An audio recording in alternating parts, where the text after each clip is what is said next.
I sat down for an interview with a woman. The interview had lasted about 10 minutes when two men entered the room and dragged me away to a car. I was screaming and resisting. I was taken somewhere blindfolded, then raped many times and beaten because I was resisting. I was drugged with heroin. All my things were taken and I was forced to wear sexually provocative clothes.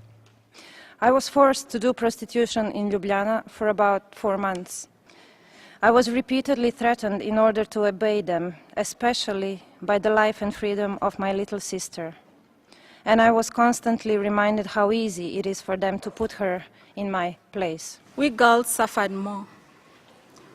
We were distributed to rebel commanders as objects without rights and were sexually abused.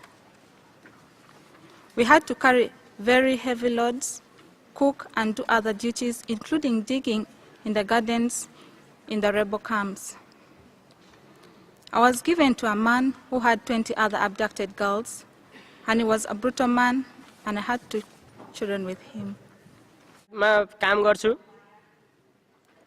कुनै अर्को रोजगार थिएन म इराकमा काम मानव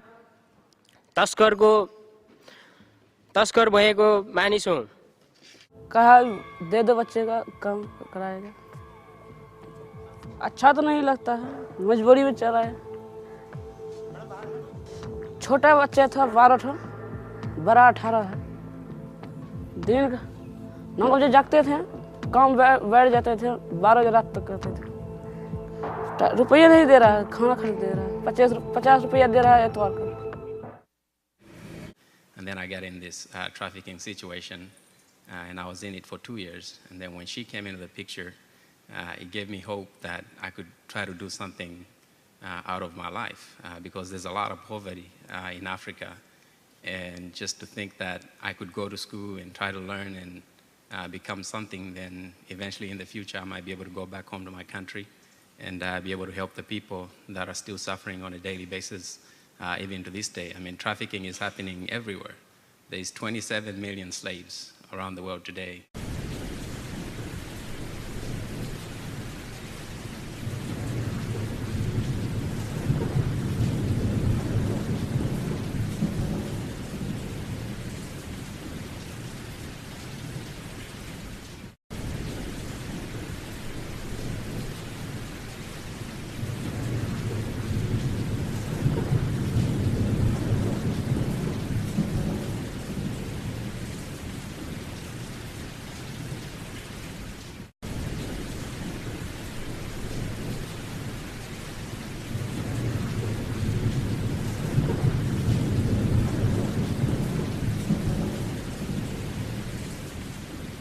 In the 21st century, why are we allowing slavery to exist?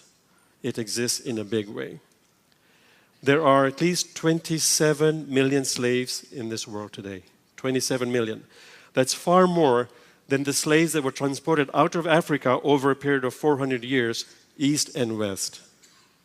It's the fastest growing organized crime in the world right now. It is even ahead of drugs. Drugs get consumed, and that's done. Human beings are being sold and resold and resold. It fetches $32 billion a year in revenue. The problem with this is it goes under the name of human trafficking. And human trafficking does not do justice to the kind of brutal, dehumanizing things that slavery brings with it. And we don't see it. It's a hidden crime. We don't see it. For all you know, you may be sitting amongst people who have been trafficked before and you would not even know it. We have to do something about it, otherwise they will not all be successful stories. So, what can we do? Very quickly, we can make a difference. We can ask the right questions. We can ask people who make our garments, are these garments using forced labor? They will listen to you. The brand names will listen to you. They want your money, they will listen. Ask the chocolate manufacturers, is this slave labor, child labor from West Africa? Ask your gadget makers, electronic gadgets, is this slave-free labor? Ask them and they will listen. You can call hotlines. There are national hotlines that are set up. Call them. If there's a doubt about anything, ask.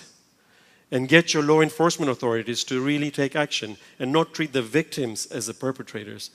but the traffickers. And all of us can make a difference. All of us can really make a difference. If you think you cannot make a difference, that's wrong. To the world, you may be a person. But to a person, you may be the world. And you can make that difference.